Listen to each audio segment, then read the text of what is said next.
7:01. Good evening. It's 7:01 on April 17th, 2024. This is the regular meeting of the Mansfield Conservation Commission. We have present our members, John Seilander, Aaron King, and here in person, Miranda Davis, Chad Rittenhouse, our secretary. Aaron King's our vice chair. Will we met? So who's not here is James Knighton, right? Who's our alternate, and Meg Harper. And that is it. Our other alternate also is not here, Chandi Withram. So why don't we go, oh, and I am Michael Soares, chair of the commission.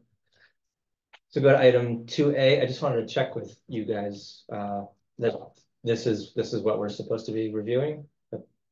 Yes, there was a discrepancy, but the 2 minutes for March 20th and February 28th are now correct. We fixed that right before the meeting.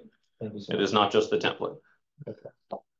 So the first one we can review and happy to discuss if anybody needs to is the draft minutes of March 20th. We have a motion to approve or make amendments. I'll make a motion to approve. Thanks, Aaron. A second? Second. Thanks, Miranda. Any comments on them or do you want to just vote on them to be approved as written? Any changes? Okay, all those in favor of approving them as written, say aye, or raise your hand online, I guess. Or say aye. Aye. Sorry, or raise your hand or say aye. Sorry, that's confusing. Okay, any nays? Any abstentions? Okay, those are approved unanimously. 2B, these are the minutes from February 28th. Do we have a motion to approve them as written or with amendments? Okay, thank you, Miranda. Second. I will, okay, Will seconds.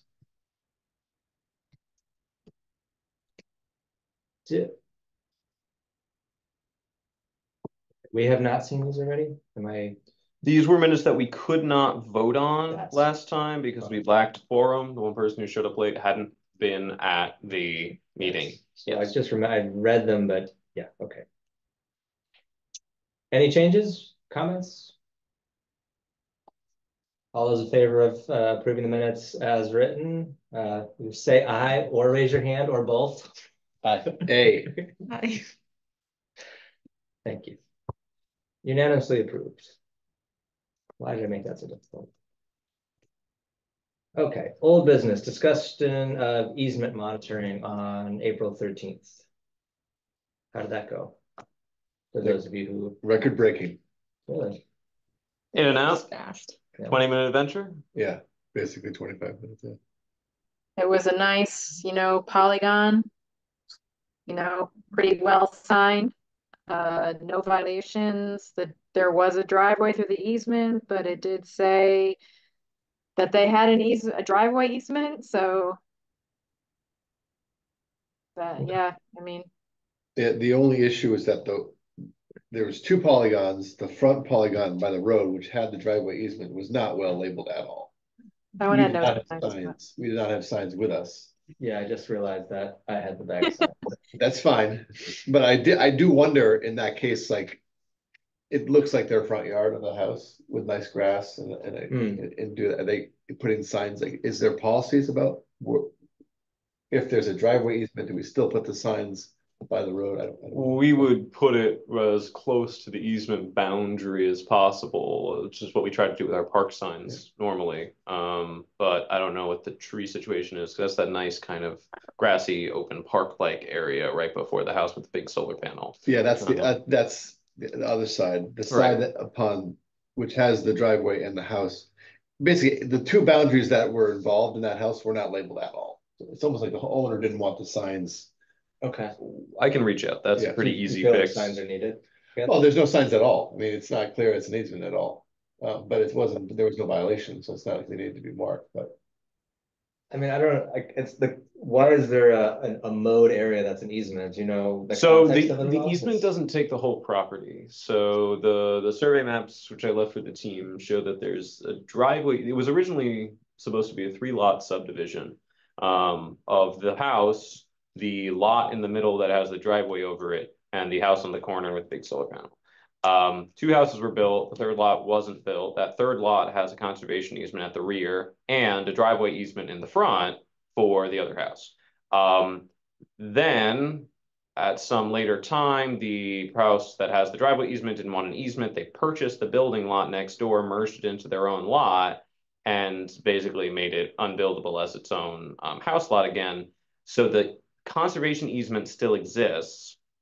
But the rest of the land, they can do pretty much what they want with it. I'd have to go out with the survey map and count off from iron pins to try to find where the boundary is supposed to be. Well, from the, Because the GIS is wrong. The big takeaway from that is the GIS where we were investigating, we said, wow, this is a place where we should definitely look because there's a driveway in here. The GIS is wrong according to the old survey maps, not the whole property is in conservation.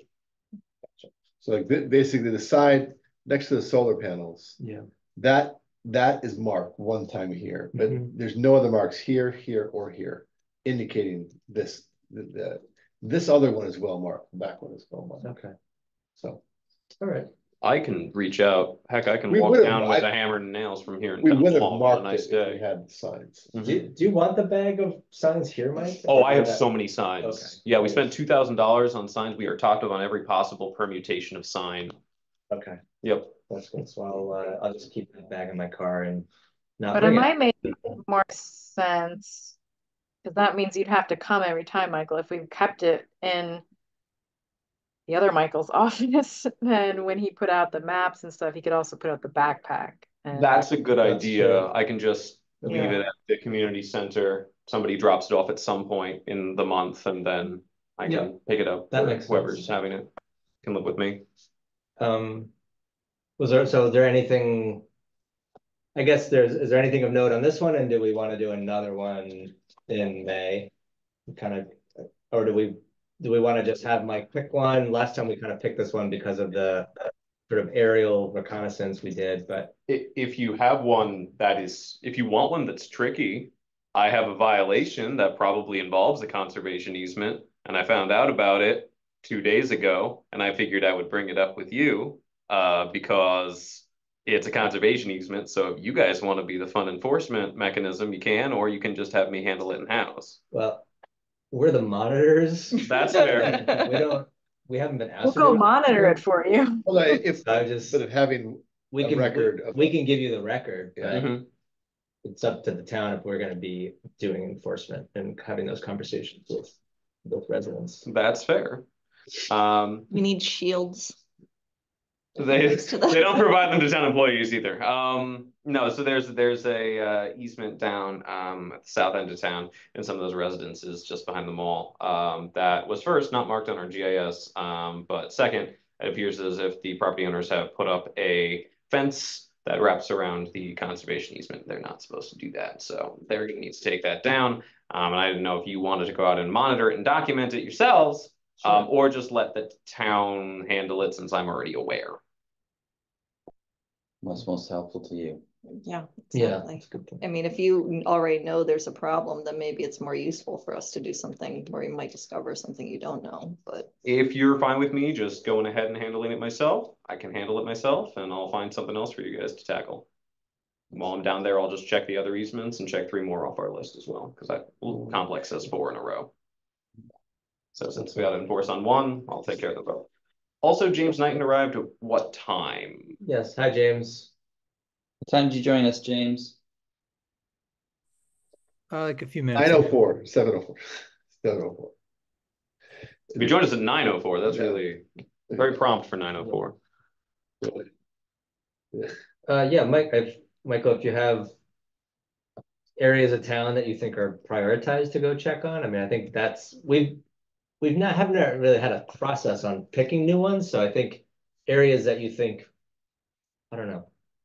That's all my main thought. Yeah. This is saying something about turning itself off, or The TV was turned off and update has stopped. Do you want to restart? I'm gonna go with no.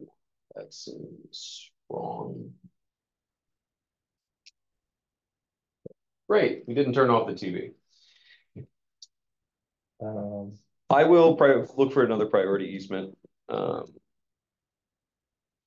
in terms of weekends, are people interested in the weekends of the 4th, 5th, 11th, 12th, 18, 19? The 5th, the Sunday, the 5th, I'm not available. 4th, 5th is hard for me. The 11th is hard for me. I can't Well, do. it's Mother's Day. I don't know if that affects anyone. Can you say that again? It's a little robotic. It's Mother's Day, What Yes, day is that? The 12th. That's the May 12th. 12th. I should know that. 4th, 5th is hard. That's why I can't make it. What was that? I missed it. Don't worry about it. I don't like being on the computer. Aaron, I can't hear your voice is very robotic. It's hard to hear what you're saying. If we ignore you, it's not because we don't like you. It's hard to understand you. Fair enough. Sorry. Does that push it more to like the 18th, 19th weekend? 18th, 19th. Okay. I could do that. You, Aaron, can do that? Okay, great. Cool. We'll set next monitor for 18th, 19th weekend. And that's the week before our next meeting. Yeah, so that'll be good. That's after our next meeting. Short updates on the past easements you've monitored. So I spoke with Jack Yang, who runs Meadowbrook Apartments down at 73 Meadowbrook, about some of the stuff that you guys found, that trail, making sure that that stays out of the easement boundary, making sure that they pull their disc golf game back in a little bit. And he said he can take care of all that. They're actually going to be They're hoping to replace an existing bridge that exists in the wetland down there. It's an unsafe footbridge that's supposed to connect two areas. They want to be replacing that. And so he says that he's going to make sure that when they go in and do those improvements, that everything else that was noted in the report is cleaned up and that the easement is nice and clean. So Are footbridges across wetlands or in? that will be a wetlands application. Okay. So you'll be getting, it's because they want to put in a good bridge with footings that'll be a 50 to 60-year structure. That'll be an application that you'll see. What about people who just build something? I mean, I see them all over, and so just wondering how the town. I mean, They're pretty low impact. if the scope of your impact, how I've always kind of thought of these very basic wooden navigational structures that people will put in their backyard to get over a stream is, if this is just planks of wood essentially nailed together in a way to be stable, and you don't put anything really embedded into the ground, you're not doing a digging, you're not directly punching into the wetland, what's the harm? But the moment that you start doing anything engineered or you want to change the stream, or if they're modifying vegetation to do it, if they're right, if you got to cut down trees or taking down trees. yeah, right? then in that case, we'd want to know. But there is some degree of, yeah, you know, people put in a little hop across the stream, as long as they don't hurt anything.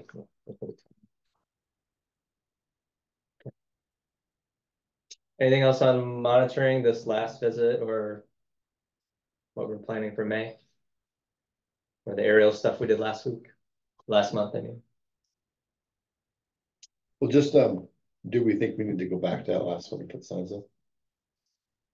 I think Michael, I'll see what I can, that- yeah, I'll see what I can do. It's two property owners. It's a pretty easy for me to just call or send a letter to say, hey, we noticed when we did this, because I'm trying to work on a new letter template for the after the fact letters, just because I think it's good to send those out. And at that point, it'll be easy enough for me to just send and say, hey, we noticed this was undone. Mind if we just come out on your property? We just want to let you know we're going to do it. Just nail those up on some trees and it'll be all set. Are there trees there to nail it up on? Yeah, there's plenty. Okay. It wouldn't be hard. It would have been easy. We wouldn't have known. We probably would have put it on the other side of the driveway. It makes more sense Yeah. than the actual road, which is the easement. Yeah. Great. Item 4B, Sustainable Connecticut 2025, our gold certification brainstorming. I have not yet looked at that. That's okay. I left it on there as a standing item. That's my. We got a year and a half. brainstorming. Okay. A lot of Yeah. people who is a busy time of year for anybody Yeah, so who's. the spring before June 30th for me is a very busy time, so I'm probably not gonna look at it until July, to be honest. I'm sure all the people at UConn would know nothing about that.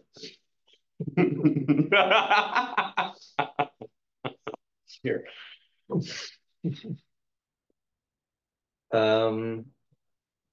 Anything with folks online about Sustainable Connecticut, the gold certification?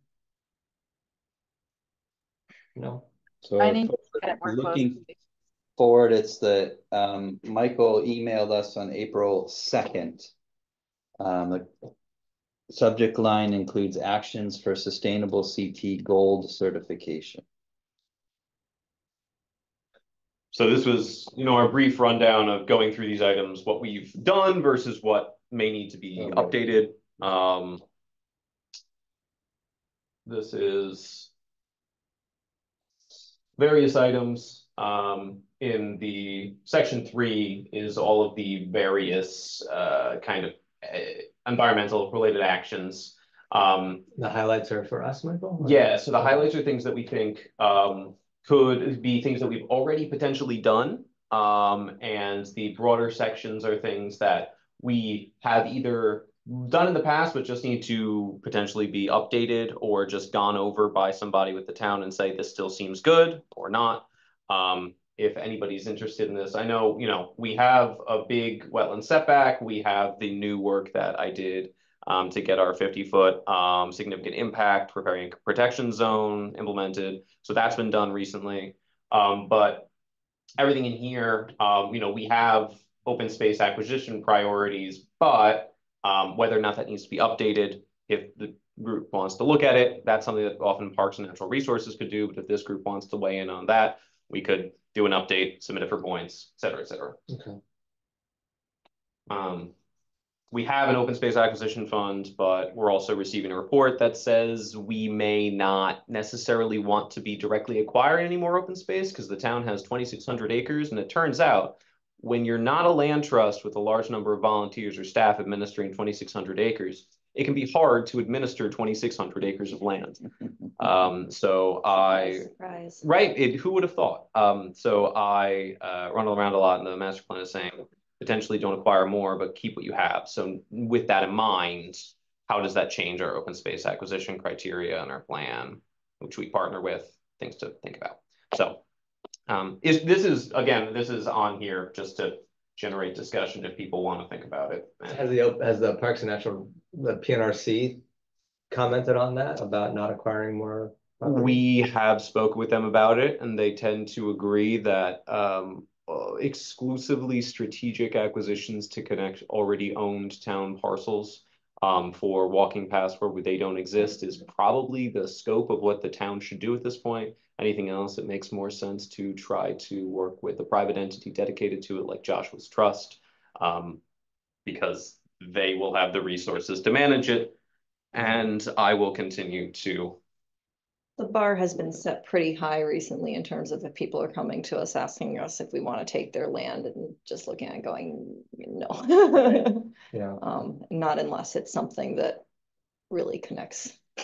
Yeah, it's just strategically positioned. Just because there's an understanding that we already have more than we can manage. Yeah. When you say we, you're talking Joshua's Trust? About, no, the PNRC. So it's PNRC as well. Okay. So we had a request from folks on Lodi Drive to take a parcel at the end, and after discussion, the committee said, we don't really see any gain for the town and a whole lot of liability, so no. There's just been a couple incidents like that recently where it's just, is it open space? Yes, but not unless it really adds something new that we feel we need. Mhm. Can I ask just a quick question about action 3.5, create a natural resource and wildlife inventory? What does that mean from the goals? What's the wildlife inventory? So create a plan for like monitoring wildlife, like we have one. I haven't actually read it. But we have a whole bunch of maps for I believe it is the total breadth of like state recognized species, it's the state endangered, rare species, other things, as well as I think it contains also just the natural resources of like we have these large core forests. So I think it's both species and kind of the more Just marking that we have them or where we have them and in what? where we have them in what areas. I think it interfaces with NDDB pretty strongly. So it's like a more of a town specific one. But I'll be frank, I haven't actually gone through it. I know we have a whole bunch of maps about our natural resources in our POCD because I have read those and we have to be updating them for 2025 for POCD. So they may be something good to look at and weigh in on. I'm partly asking because I have a colleague, Robert Thorson, who was on this commission for a long time. He and I are working on a grant to map stone walls and archaeological resources in a variety of state and town properties. Joshua's Trust wants to do the same thing. So, I mean, I wonder if that would be included in this and if there was a way to roll the town properties into those efforts. Is that something that's in that, would we get credit for that or not? Yeah, definitely. Yeah, so you could expand it to be an archaeological inventory of some kind as well. And Meg I talked to Meg about so yeah, so I think that is exactly the kind of idea we are looking at. That volunteer? No, but we're trying to get students trained. It's a GIS task too, right? It's LiDAR. And then there's a large field plan too, but that's going to be harder to initiate initially because more labor. Right. Mike, is this what you sent to us by email, this document that is attached and highlighted? Yes, that is what I sent you by email. Do the links work? I believe the links work in the actual thing I sent. If they don't, I will compile them because I know they don't work on the PDF of the save. In the email he sent us. John, are you raising your hand? They work? Okay. Yeah, I'm looking at the natural resources. Yes, a couple of points here. Since a large part of this relates to watershed issues and watershed management, I know that Michael was involved in the little Zoom presentation by CLEAR. They have a lot of different tools that can be utilized on this, including a lot of definitions and action items relating to watersheds and watershed management and stream belt management and all of that sort of thing. So there is local expertise that can be pulled together on that. The other question I had is about low impact development. I'm a little bit skeptical of this given the approval of 3 large developments in the around Mansfield Four Corners, that it was like holding feet to the fire to get them to actually address any aspect of low impact development on that. So I'm a little bit concerned that the claim is that we actually do have a low impact development design here. If that's the case, then I'm skeptical that it really has any body to it. I don't disagree, John. I mean, I think LID falls in, sometimes that term falls into the way the word organic is used or sustainable. And so LID, the phrase, if you define it, sounds really good, but in fact, it's kind of a way of managing stormwater, I feel like, in more than actually, reducing the intensity of a development project. Well, CLEAR, for example, has a number of different items to implement this, and they've been very effective in terms of reducing the impact of the UConn campus and a variety of different methods, green roofs, rain gardens, a range of different sorts of things that actually improved the quality of Eagleville Brook, which flows out of UConn campus. So again, we can look to them with suggestions of ways that could augment what is going to be a workable solution, perhaps, to LID regulations. We have pretty current LID regulations, Mike? Yeah, the LID regulations are pretty substantial and they're nestled in our performance standards, which are on the town's code section 190.75.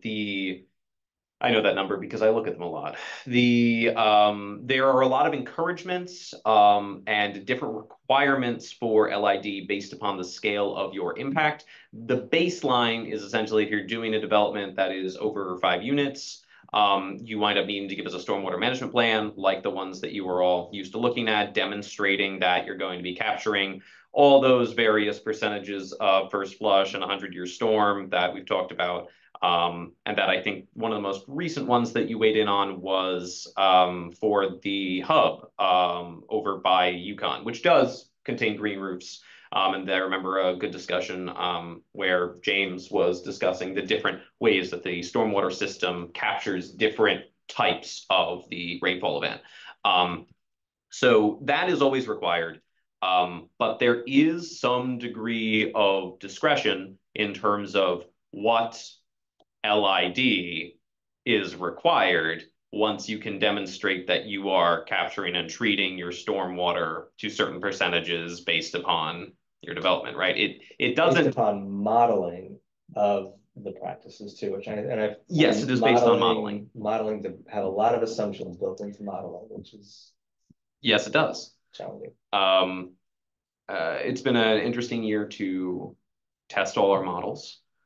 Given the amount of rain we've had, it would be very interesting if someone was to go and look at a number of developments that were recently built that said they could handle a certain amount of rain over a certain amount of time and then compare them to the actuals of how those systems worked. We don't have any of ours built, so we couldn't do it here as easily. But yeah, it's imperfect. Does the town, they often put in monitoring wells right before I guess there's two questions. Do we have them put in monitoring wells to monitor water table before they start designing practices?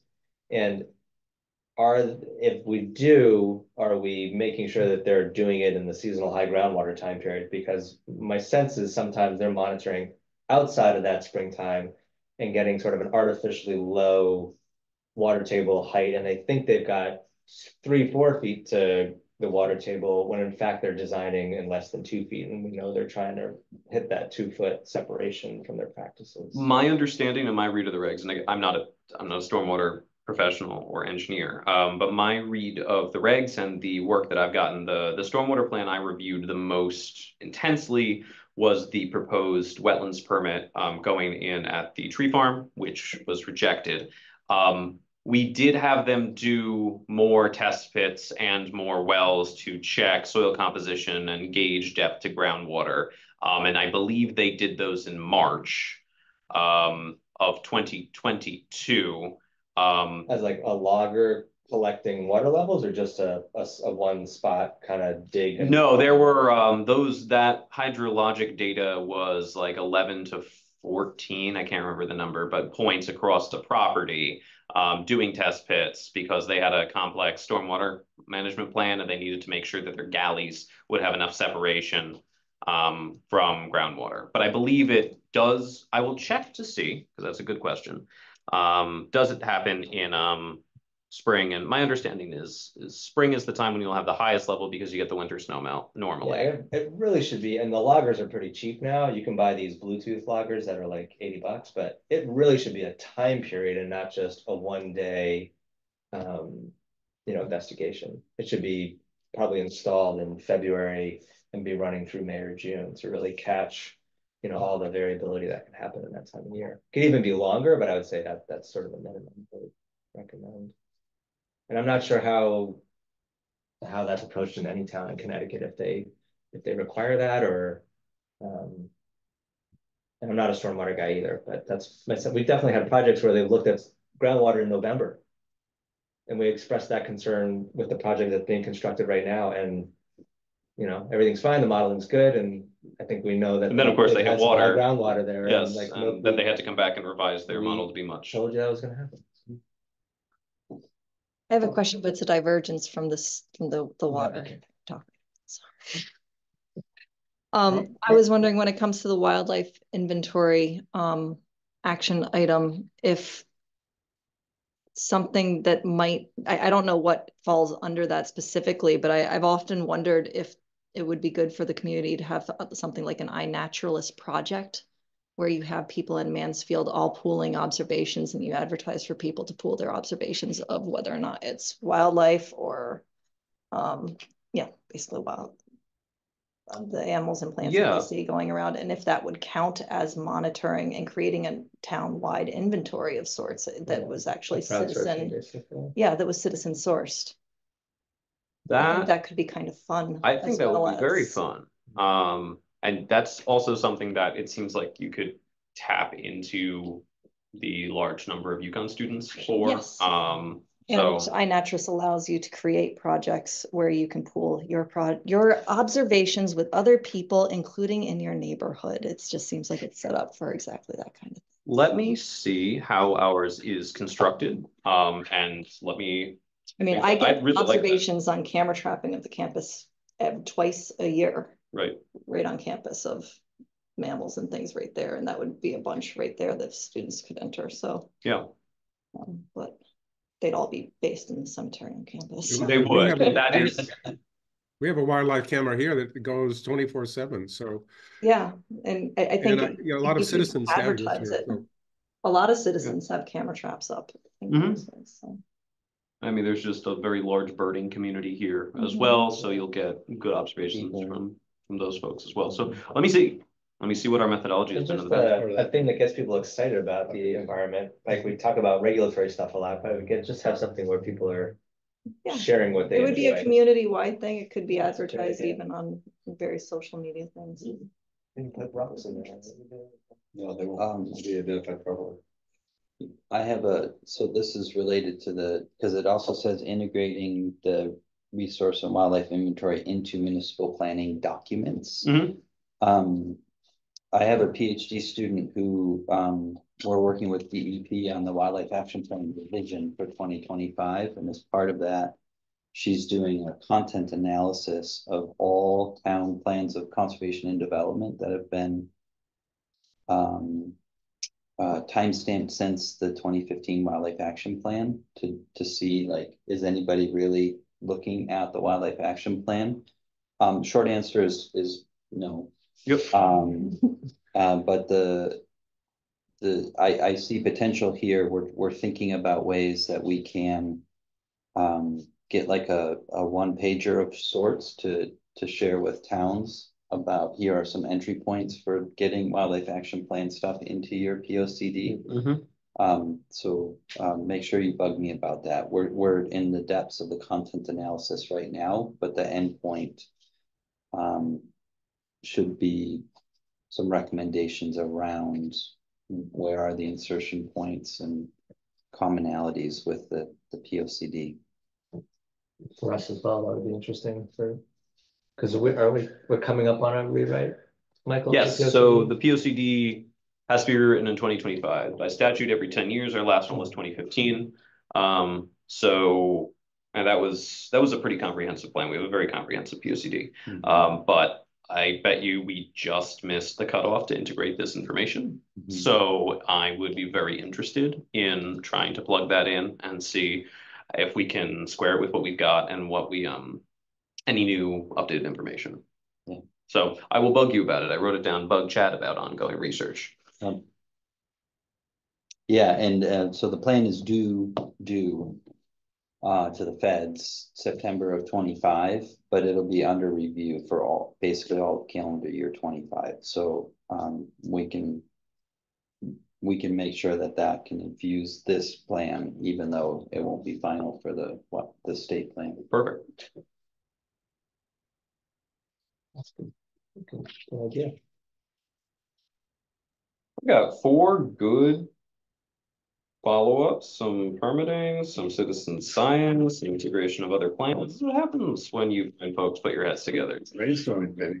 I have had a friend of mine ask me if our commission does any. Oh, sorry, John. Go ahead.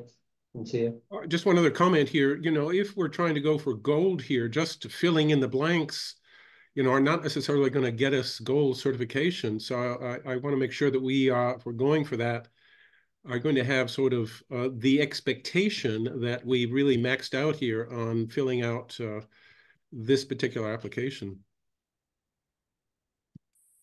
Absolutely. I mean, the things that I provided, this was just our springboard of Ginny Walton is our recycling coordinator. And so she's one of the folks who pushes hard for sustainable CT. This was her early list of actions, some of the stuff we were thinking in our early talks. But sustainable CT is up on the website for everybody. You scroll through, you see something goes, that seems like something I'm interested in. Do we have that? How much is done? You call me, I check with her. And if we need updating, we integrate our ideas and we do more. Mm-hmm. So my friend was just asking if we do any, like, if we're interested in doing any like basic water education in town, like what's a watershed, or here's the watersheds of town. And I don't know how that could be structured. I think it's a good idea to kind of get people thinking about water resources. And you start on a pretty macro scale and kind of drill down on what people are interested in, or what's most important, or how it interfaces with regulations that affect their property. So I don't have anything articulated, but I don't know. I'm not sure. The one I'm looking at right now says provide watershed education 3.1, and it just sort of reminded me of. I don't know, I used to do environmental ed a long time ago, and I feel like a lot of other conservation commissions in other towns, they don't have our charge of reviewing plans as much, and so they do more education. And so it's always been in the back of my head of like, if we could do some of that, when we all have more time and less sleep, we can do some of that. Yes, there was a very excellent webinar introducing watersheds and stream belts and buffers that was given today at 1 o'clock. That presentation is available. It's through CLEAR. And if you go to the CLEAR website, they have lots of different information. All of that can be sort of linked to whatever website makes sense in terms of education there. It was really great. My wife sat in, and she's not a scientist at all, and got a lot of information just from viewing that.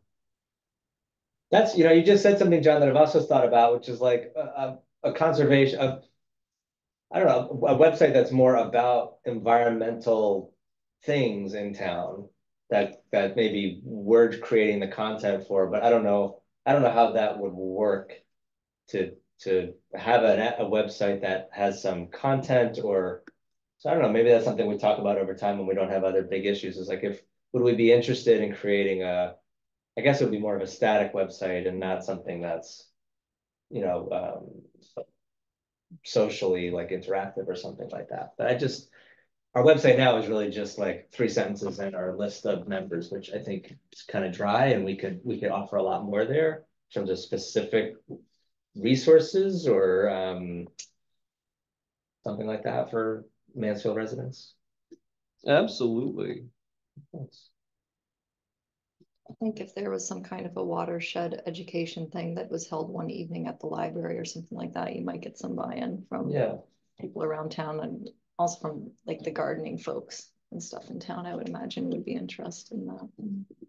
Hydrologically, Mansfield's interesting, both kind of being split, it rests just north of like 2 forks of river, and you've got a big reservoir, and Yukon draws down water supply pretty significantly, and that was a big deal a couple years back. It remains a stressor. We've had a lot of interest with the development up in the Four Corners area on what's happening with the Cedar Swamp Brook and the Cedar Swamp watershed. So it's definitely to Shenipsit, right? There's 1.5 or something, 2.5 million gallons a day. Yep. So it's a really interesting time to live in, as with many things. But just a interesting community to talk watershed. So I think that would be, a pretty great. Could you send me the contact info of the person who you were having that talk with? Are they like offering to have a talk? Or? She's on, I think she's on Lana Sanders. She's on sustainability committee or something like that. I can connect you. Yeah, I don't think I've ever. I don't know if she was offering. She was just like, she's very grassroots active, and she's like, let's do something like that. Let's like, or do you guys do that? Have you ever thought about that? We just started talking about it one time. And I'll send the various links I have to Michael, and that I think are quite useful. And I just looked at, I didn't realize that, so you make reference to the 2014 Lower Notchog River watershed plan. Mm. It does, I mean, it's basically just the Notchog River and Sawmill Brook. It's missing the Fenton Mount Hope. So there's a large chunk of town that isn't even on a plan. According Yeah. to this, It's really driven by how deep we'll fund it through their 319 money. So yeah, Natchog's got it, but I don't think the Willimantic has a plan or the Fenton has a plan. And or the Mount Hope, yeah, especially to your point, Michael, about the drawdown, like that would be an important one. They did that study back in the early 2000s of the river and kind of deciding how, it gets below 3 cubic feet per second, then they're going to do conservation measures. But that's sort of the extent of a watershed plan or analysis for the Fenton. And then, yeah, the Willimantic has nothing. So. And the Willimantic's isn't it a national blue trail or something like that? It's not wild and scenic, but it's got some sort of national park designation, I think. So maybe that elevates it for funding or something. But then you need a group like the Conservation District to take it on. Willimantic Watershed Alliance was a nonprofit group that did that, but they have been less active in recent years. I understand that one of their driving members has just with aging has become less active. Okay. So, but Last Green Valley is also they're pretty active. It's a designated state of Connecticut Greenway. In 2003. Yep. The Willimantic. Yes. Is that what you're thinking of? State of Connecticut Greenway? I think it's like a blue trail. There's the Nipmuc, which is a blue dot trail, but that's hiking trail is out of town. It was like anyway. Fun fact, y'all know the Frog Bridge? I do know. You know the frogs have names? No. Manny, Willie, Windy, and Swifty. Windy or Wendy? Windy for Wyndham County. And Manny and Willie for Willimantic. And Swifty, of course, for the chimney swifts. No, for the really? Willimantic means land of swift running water. Oh. So Swifty for the swift running water. I could leave. I've learned tonight. I always whenever it's spring, the chimney swifts come back and they roost up by the old town hall, not town hall, the old post office. You can see them over Willowbrook. Yeah, they have that get together every year. Mm-hmm. It is a designated national river trail by the National Park Service in 2012. Thank you very much. That's why you're the chair. Which trail? So. He better prove himself. Not the Mount Hope though. What? No, I said the Willie. Next to the Willie. No, but the Mount Hope is anytime you want to put together grant applications for stuff on the Mount Hope, you can always just point out that in 2020 the state designated the Mount Hope river system and its watershed as critical for preservation because compared to other areas around the state, it is one of the least kind of impacted. The whole Ashford area is just it is a beautiful so river. Undeveloped compared really to a lot of the rest of the state that preserving that is high priority.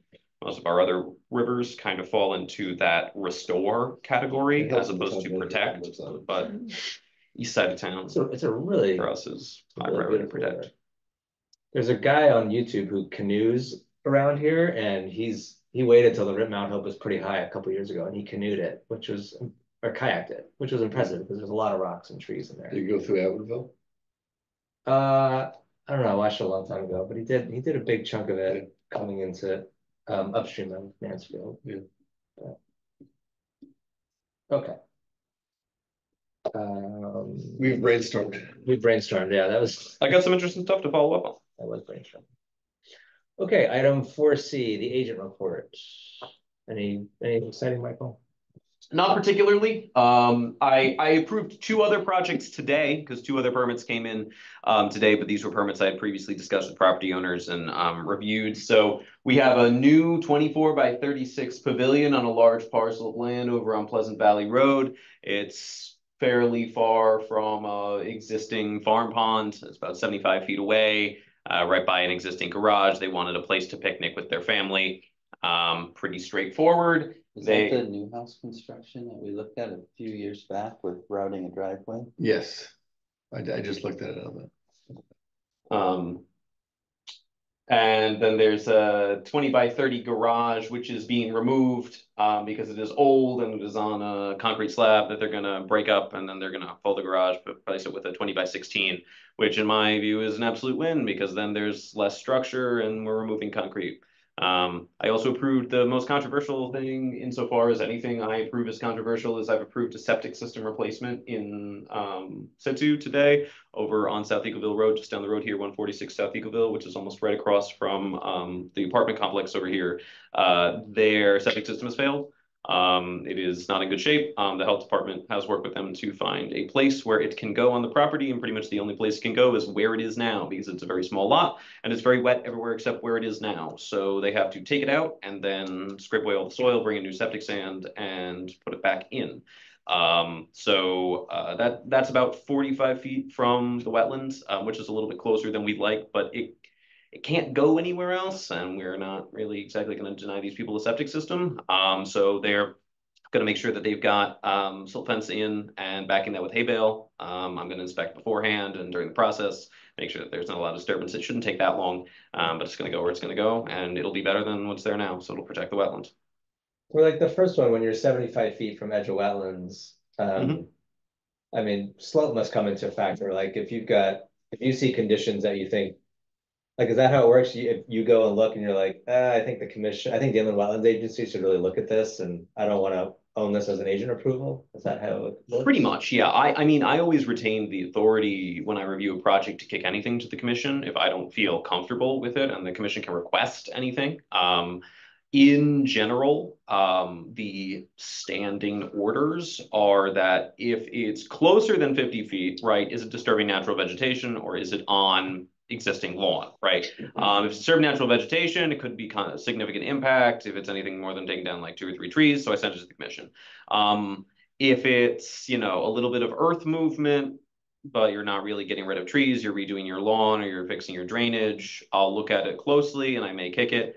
But normally once you're outside of that 50-foot area, and particularly if you happen to have your structure is oriented such that the final permit I just did today, for example, is they're putting an addition on the front of their house. Their house is 90 feet from the water. The addition of the house is further from the water than the rest of the house, and they've got the whole house in between it and the water. Relatively low chance of anything going wrong. I've got them putting silt fence on the lowest spot by where they're going to stage their earth. So it's hard to kind of describe how you get a feel for it, right? It's just, is this likely to have anything that could go wrong? Most people aren't operating within 20 feet of wetlands unless you built your house right on the river. And then it normally goes to the commission unless it's like an emergency septic replacement, at which point I'm going to let them replace their septic and figure it out after. That makes sense. We looked at this property before. I don't know. This is the Pleasant Valley one. Any reports from members? Right, item 6. Do you want to discuss the updated restoration? Oh, I'm so sorry. I sent this out a few weeks back because I wanted to make sure that everybody had time to look at it. And if you had any comments or concerns, to forward them. I think I attached the email in here, or perhaps I did not. But the plan now calls for, so this is the plan that was the restoration plan that was originally approved by the Wetlands Commission. We asked if they would be willing to increase species richness as well as planting density. And they felt that both of those were perfectly reasonable. So the original planting density was 116 trees per acre. We've gone up to 232. They've doubled the planting density. They think that that's very doable without overcrowding of the trees. And we've gone to 5 different wetlands canopy tree species. The other major change is the time in which the planting is going to be done, so that the conservation wet seed mix is going to be spread probably in about 2 to 3 weeks. We're going to start getting that down such that it's going through the coconut matting and the hay that we have down.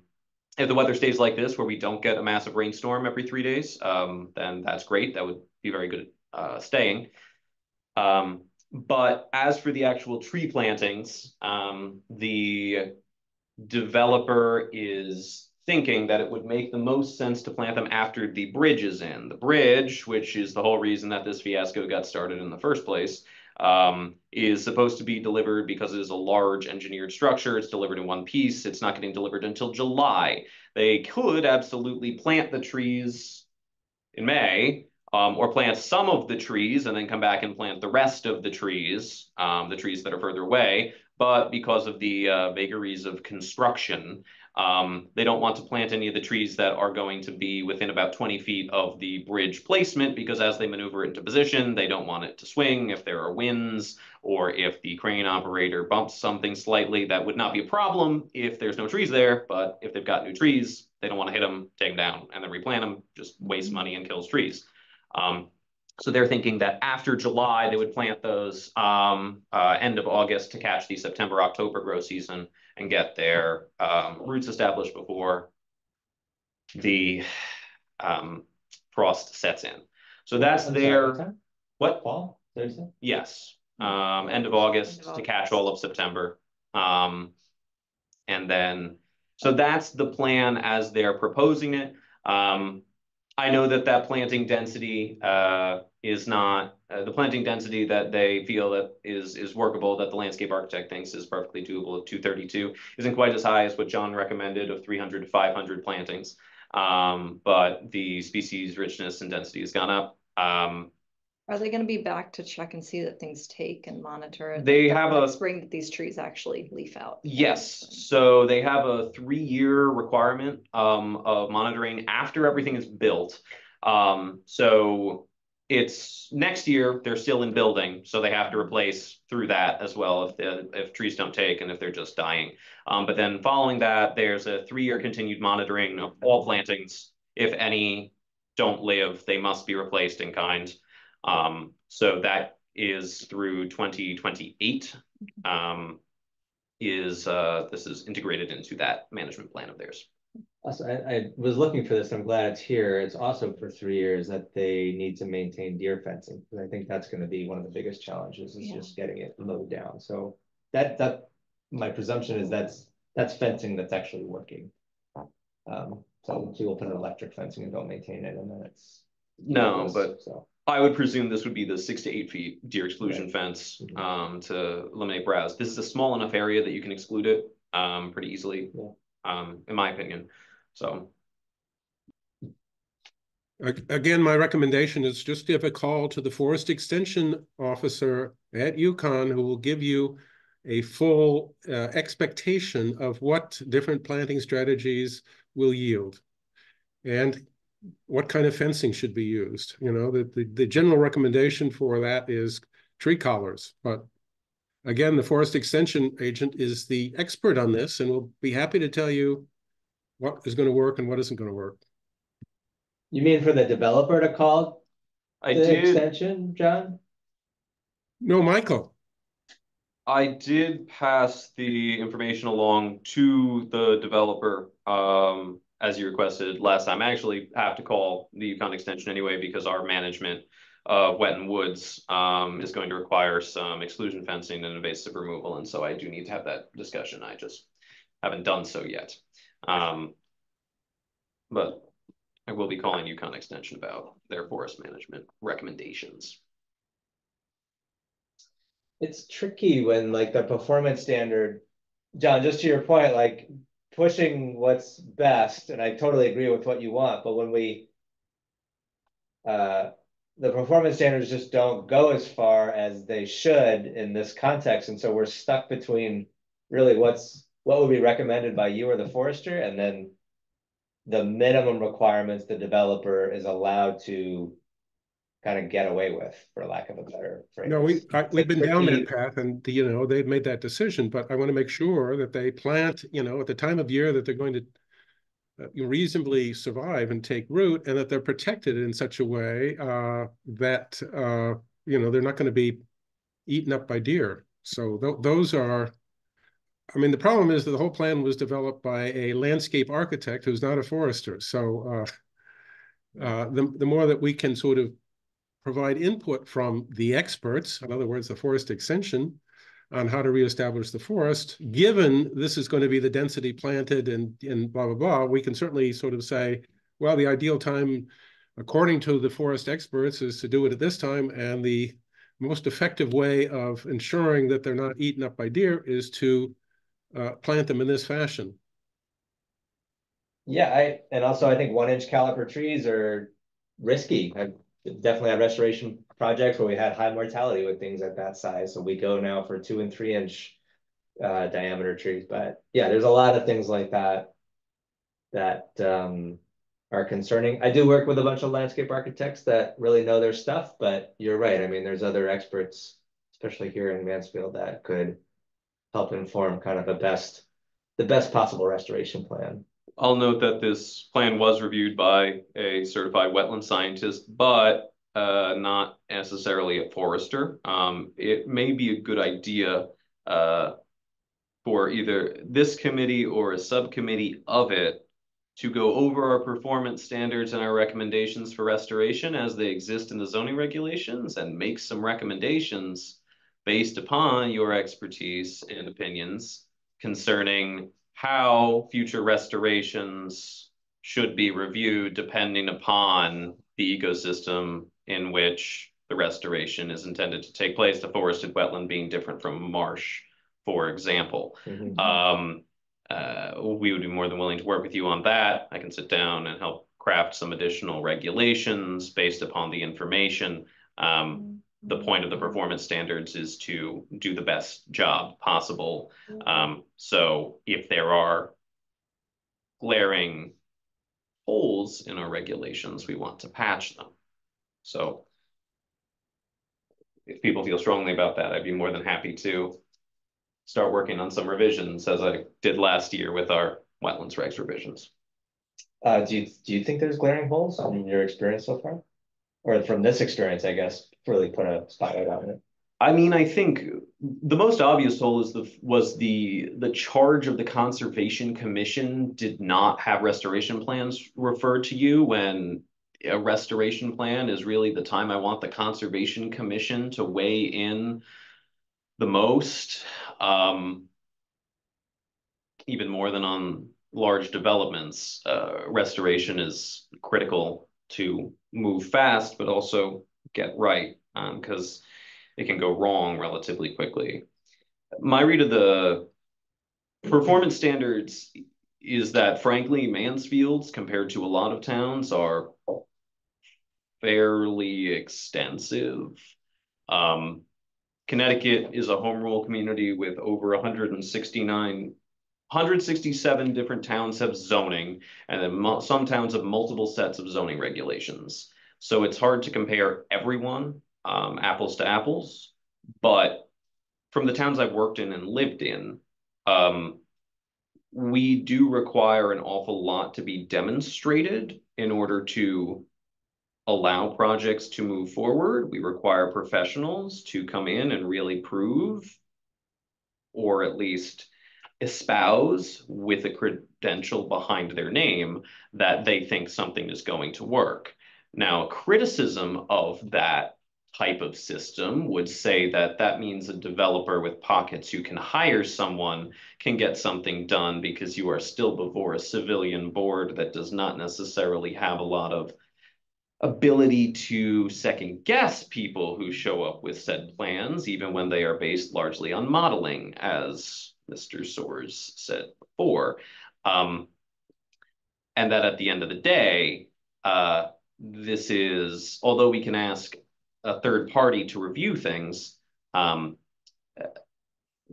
third party often isn't willing to stand up and say, this is a bad plan, for a variety of reasons. They will iterate and explain all the reasons why the plan doesn't work, or all the things they've asked to change, but they are often, you can say that, but for, I believe, and this is my observations only, professional expedience, and a feeling that it is not their place, many reviewers will not say, this is a bad plan, or you shouldn't do this. they'll wait for questions and stay to the technicals. But I think a lot of boards, like our PZC IWA, would really prefer to have someone give more of that opinion. If it's easy enough, I'd be interested to see the performance standards now that we're talking so much about it. Do you want to see them now, or do you want to see them next meeting? No, I mean, like, could you email them to I us, so we can just kind of review them on our own time, supposedly? Sure. Are restoration plans now going to be forwarded to? Yep. So that's standard practice now. Where we're going to do it, and it's gone into the big book of all the things we're adding to the next round of zoning and wetlands regulations updates. But all of them are going to come to you from now on, and then we're going to codify that to make sure that when Jennifer and myself and the whole office is gone and the guard changes and you are all gone, that the people down the road still get it. We're getting liquidated. 100 years. Well, one other thing about this project, from the very beginning, I want to understand why we don't fine violators more severely. And maybe you don't understand that. Maybe it's IWA or something, but like IWA determines the fine. why is our structure so I don't mean to be a punitive person, but it just feels like it should be like when you're that egregiously negligent on an important area of going out of your limit of work, clearing an area that there's no work going to be done, no construction is going to be done for months. Like, why aren't we really saying to, those people on site, like, this is multiple layers of negligence caused us to get to this place. And really all they're on the hook for is the cost of the design time and the labor to install. It feels like an ask permission after the fact kind of thing, and they can get away with it in some ways. If there was any, so that's a complicated question that leads to both my philosophy of enforcement as well as state statute. So if you don't mind me talking for 5 minutes, I'll talk about it and you can interrupt me whenever you feel like, just shout it out.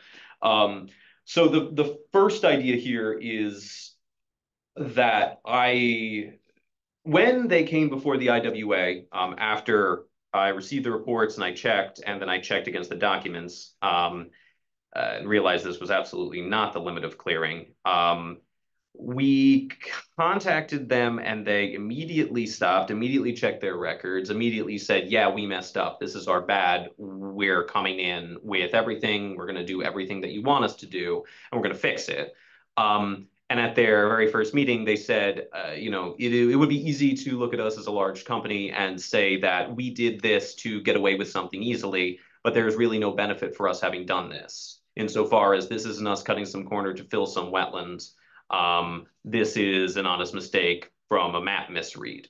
If there had been some difficulty in the project, like you had to put in a bridge over a river that bisected the project, or the project had to skirt around some major on-site wetlands that weren't at the periphery, or it had been a more contentious public hearing where people were coming out about some critical species habitat, I think there would have been, from the Wetlands Commission, more of a belief that this wasn't an accident. But professionally, in terms of how things tend to go wrong, at least how I've seen them go wrong, it's a very believable story as to how this went wrong.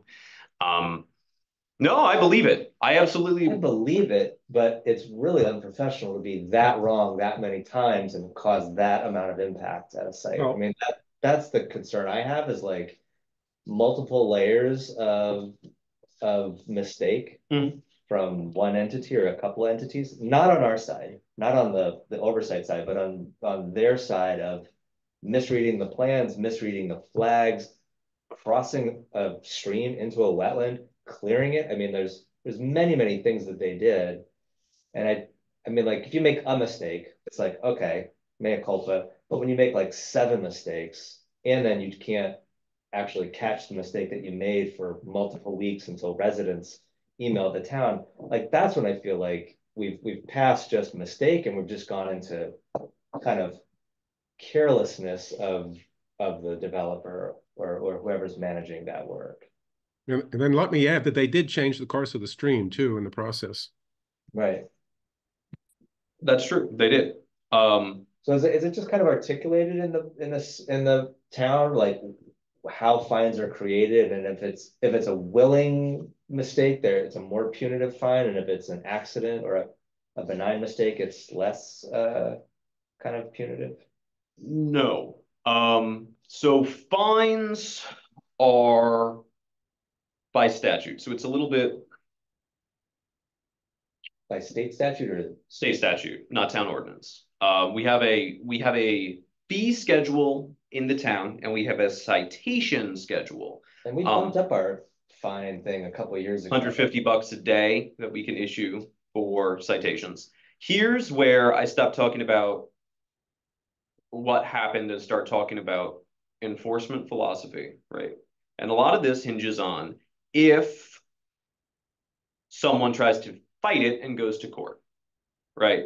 Because a lot of this comes down to what will a judge say is reasonable versus unreasonable when we say we are fining you for doing something wrong.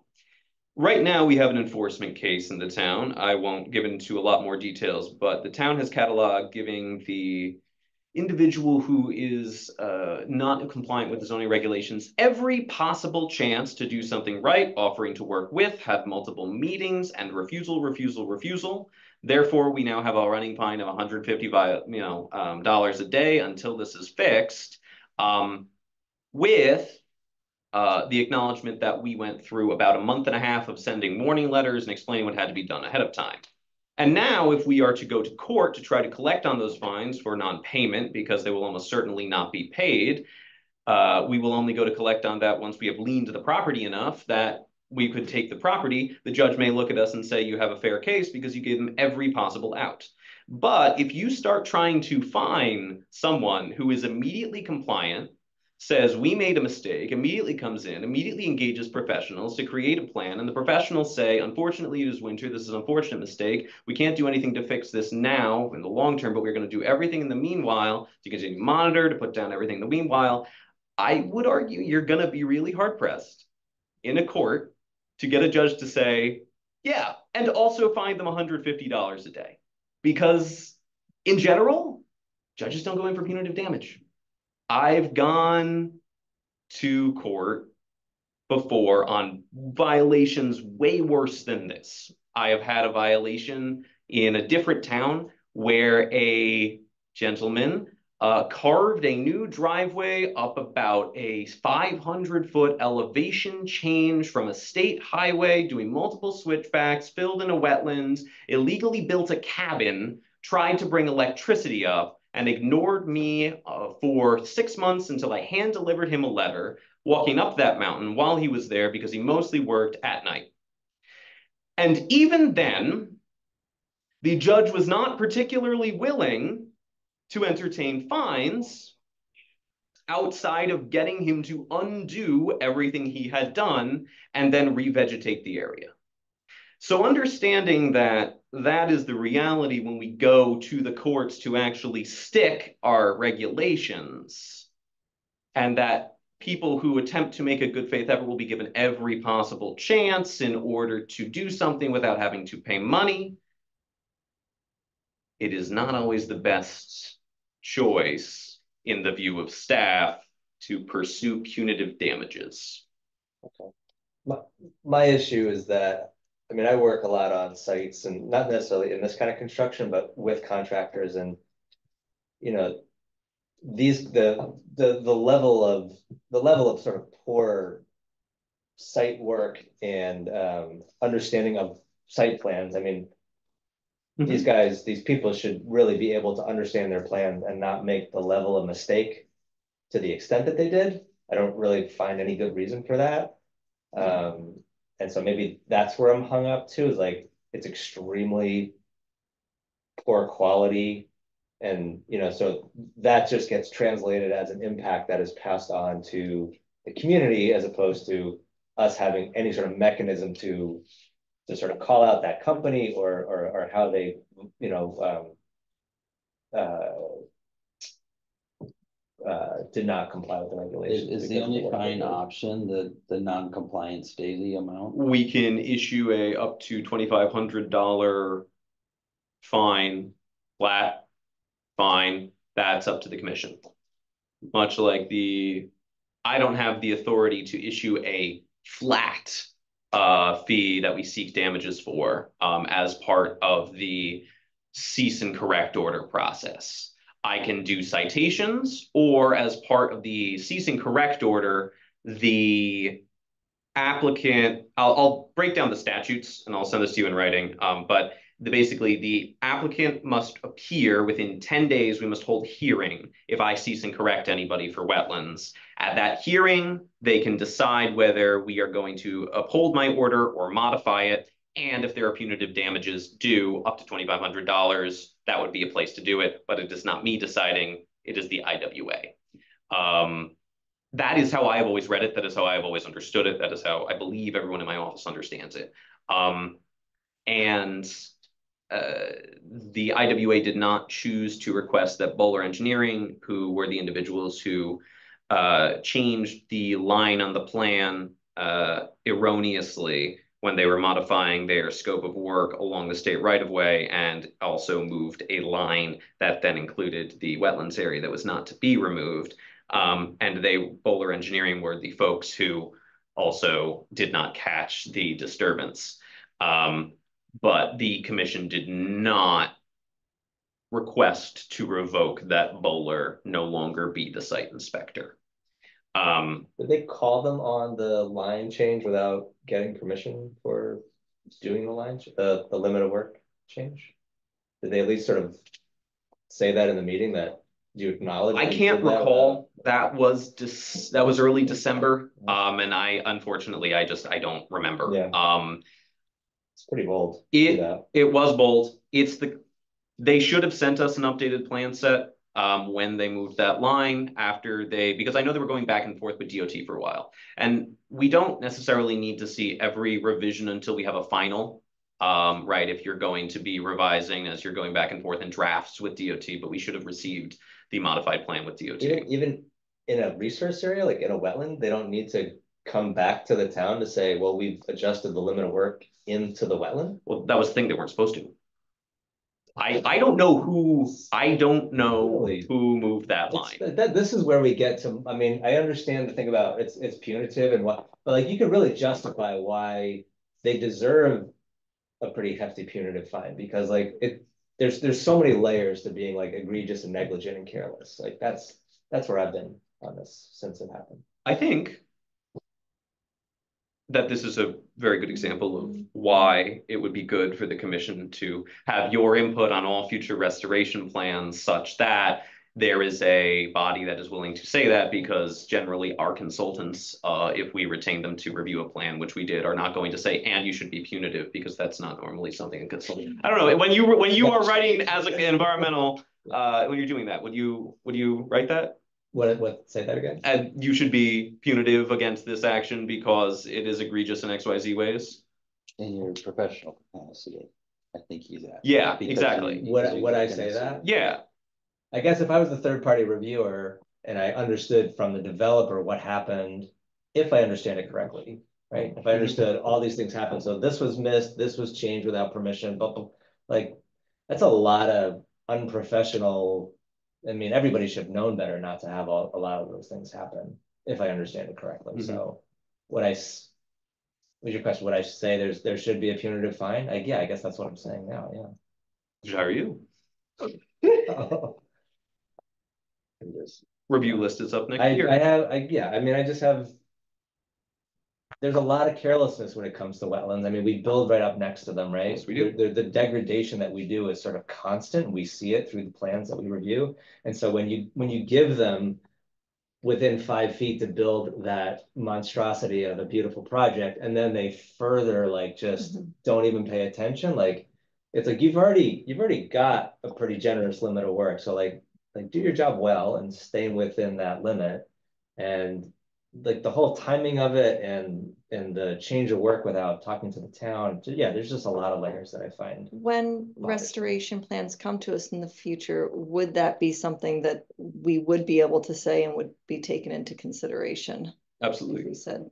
If you think, based on this, we believe that there is a degree of negligence and that a fine should be collected. I think I would argue that this commission has it within its breadth to represent the public of Mansfield in terms of saying, okay, this crime seems egregious enough, and especially when they have this violation, sorry, seems egregious enough, and that you can say, and I agree that Definitely when there's practice. been this much planning that's gone into drawing those lines in the first place, it just feels like, okay, you know what, we spent all this time making this line. How is it we spent all that time doing it and then still it didn't sink in?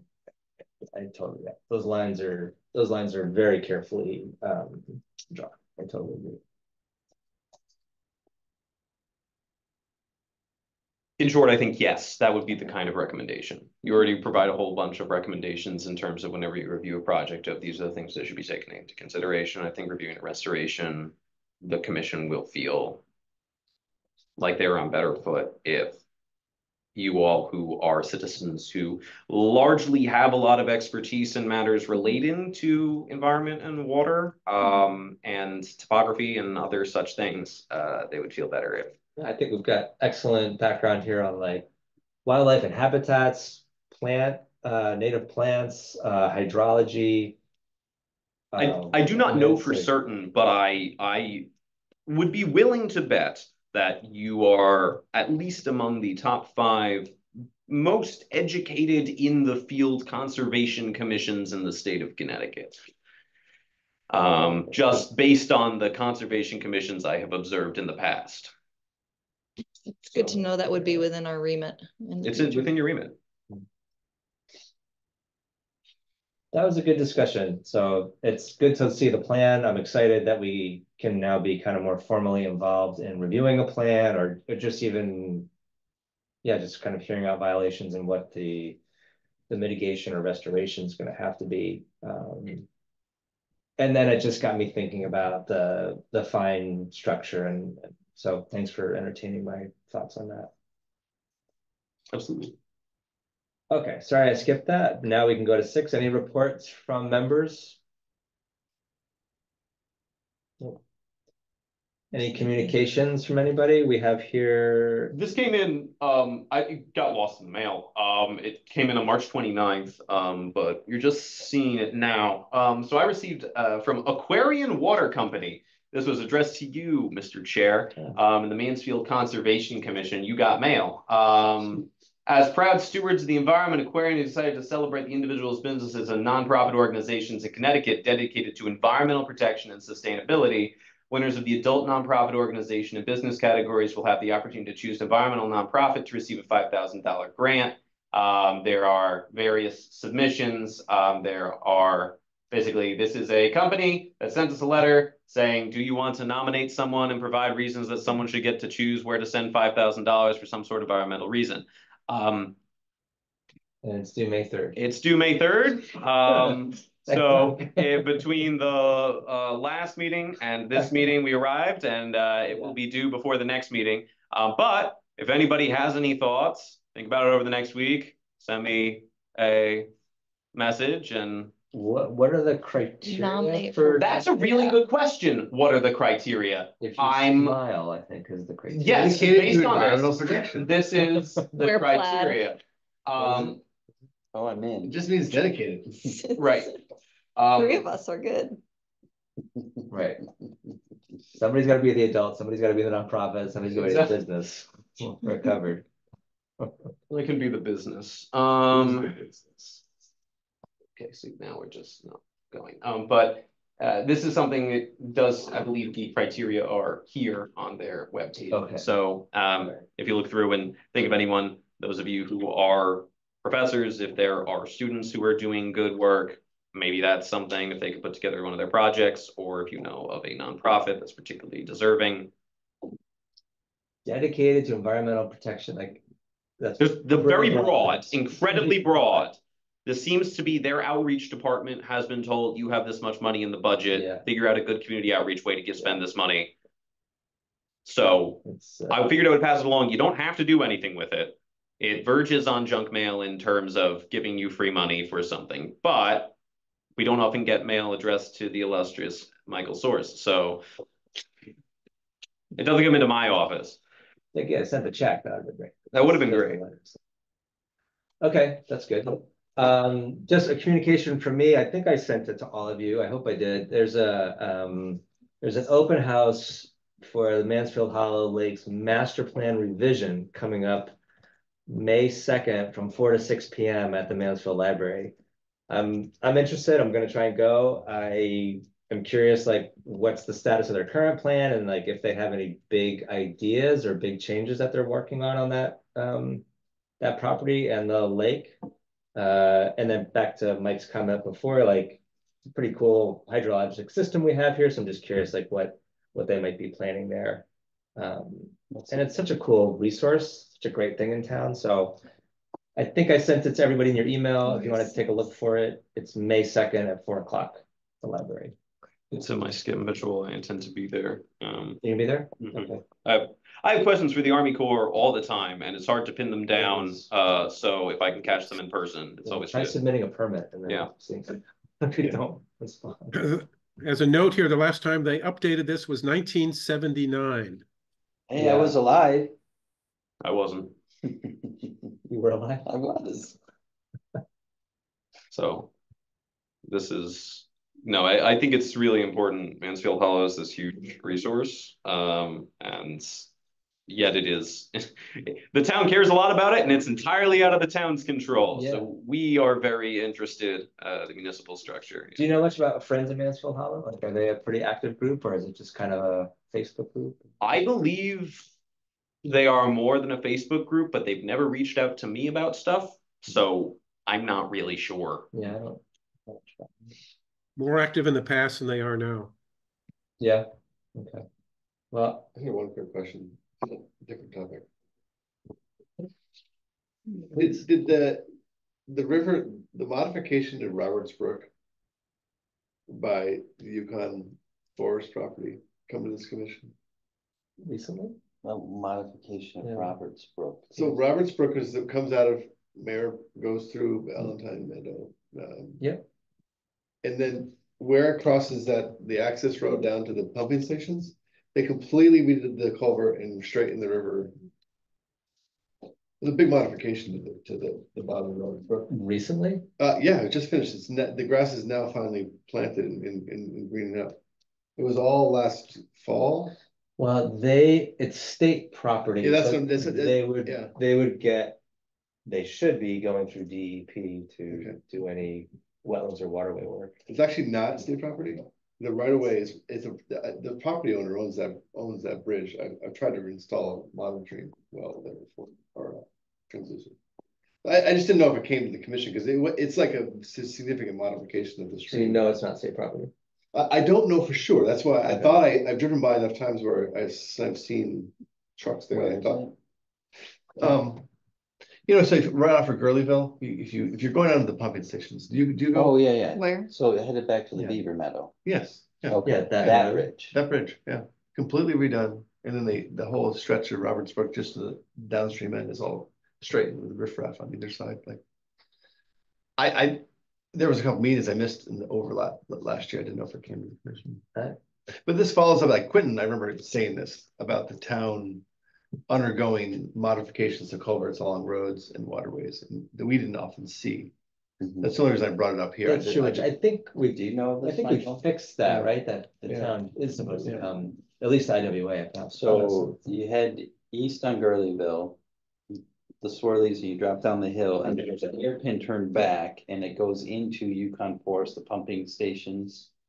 Man, I gotta learn the roads around here better. I think we're looking No. here. Where's my axis? Yeah, it's right there.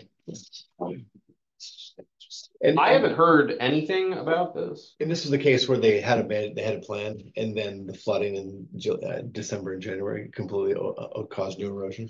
So Gurleyville Road there comes We've off had of, rain recently. just above Stores Center where the 195 is. That going east is Gurleyville Road, and we want to go east on that road. Pan left, Yeah. follow Gurley Road right And there. then See where it where crosses it the says section? Gurleyville. You double click closer there. Oopsie, too far. Oh, hold on. Right, and see where the word Gurleyville is? Yeah. That's basically it. There's a road that goes off to the north right there. Okay. So just turn on the, Yeah, I'm Sorry to bring this up. trying It's to just like, this understand is- where my normal buttons are because they're not where I expected them to be. And why don't I have layers? Yeah. Why don't I have layers? It takes some time for this to come up, so that's what you're waiting for. Yeah. But I'm Wow, everybody got this. Anyway, so right here. there we are. This whole section right here. So, by This is 10. like- So this is, That, I believe. the there's state a owns road the that goes up and northwest. But would by- that include the it's- downstream road? That's it, that's the road. Well, Because that's And state, then, that's. that that blue line going northeast, that's but you Roberts. can call, what's his name? Call Paul Ferry, environmental. So where's the and- problem? Well, it's not a Is this- problem, it's just one of those things, like, I this- can't believe how much work they did on the No, hold river. on. I'm Because sorry. it's more modification of the river than, it's much bigger. It's that stream. first bridge that you Okay. cut Yeah, to. yeah. So here, so You Shirleyville. can't click on these and get. It's right there, it's right there. Ew. Yeah, right there. Right here? Yeah, so I think Michael just explained it, because like, the road, I believe, is a Yukon, it's a state. goes into Yukon Forest. Yeah, it's a Yukon, Oh, yeah, and then, but and then it's the this- property 1042-2, I believe, is Yukon, no, No, it's all, I think it's all state property. yeah, It's right here. Here's the original course, is that, isn't it? yeah, This is that, is- I This think is that Shirleyville, image- this is right Yeah, before it's- our it's- forest, Nipmuc comes through here, that little bridge is Yeah. here. Yeah. So it's right by- it's right before right here. It's just Yeah, up, yeah, up the Chad road has, from that's that where it Firefly is, is that, farm. does that include the work? No, I think that's, What was this? that, I think, That's gonna be state land, I'm sure. no, I think that's the chunk that's not, because Yukon Forest wraps This around it. Is Yeah, state yeah. land. Yeah, So, if the crossing is on state land, we don't see it, yeah, okay. right? We don't see any project. That was why when we were So the looking at road, the the road hub, is state land. You don't even get Yeah. a notification that something in town's being reviewed? not necessarily. That is bizarre. It is. Yes, it is. But Yukon has an interesting relationship No, with the that's, town. that's deep. Deep won't do that for any town, I don't think. They won't just Yeah. let you know Yeah. that it's being reviewed in a, state Uh, land in Litchfield or something wouldn't get kicked to the town either, I don't think. No, the state doesn't want to. They don't have to Yeah. because it's theirs, and technically, we are just a subsidiary arm of the state deep that they don't have the capacity or the desire to deal with. So, no, we've heard nothing, and if they are replacing, So 1042-2, this is a private. so that's Michael, where it who's the is. Private. compliance So for it's, that? the. Yeah, so downstream of the culvert, they definitely, they modified the stream. all Yeah, there's a of it. lot of work that's happened in Yeah, here. yeah, And that then whole, there's a that whole area has here. been earthscaped. Yeah. Yeah. Riprap. Yeah.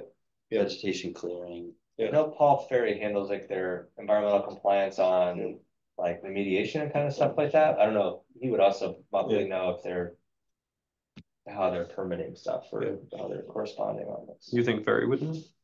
Well, I don't know who does their environmental permitting. I know he does the other stuff. He does a lot of stuff because he was involved with the heat reschedule. I think he would know who to talk to if he doesn't know. I'll call him.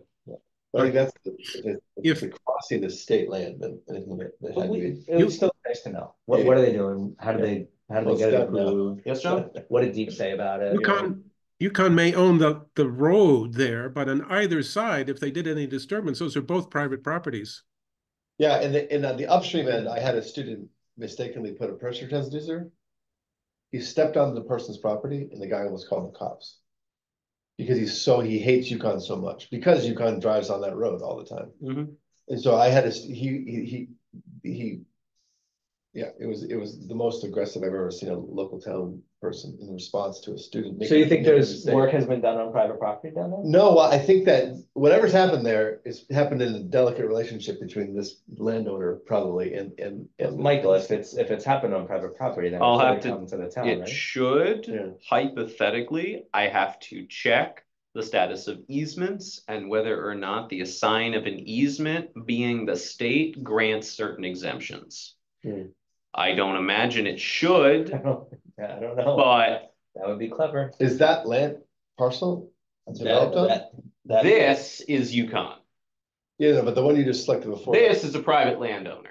Got That's it. what I'm Oh, and it's the house It in is the a corner, private- yeah. it's It's not rented, necessarily that private. house is. So I'm rented. gonna check in on this. I'm gonna Yeah. find out from Paul if they've done anything.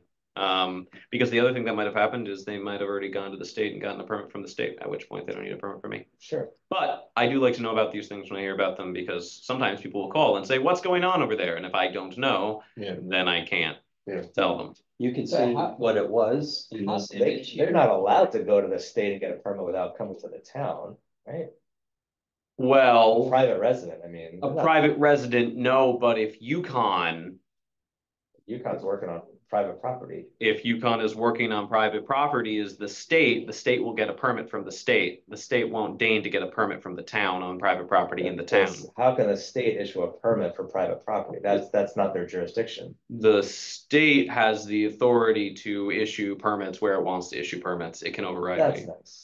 nice. Yeah, the state doesn't actually, That's good. I work until the state says, I don't work.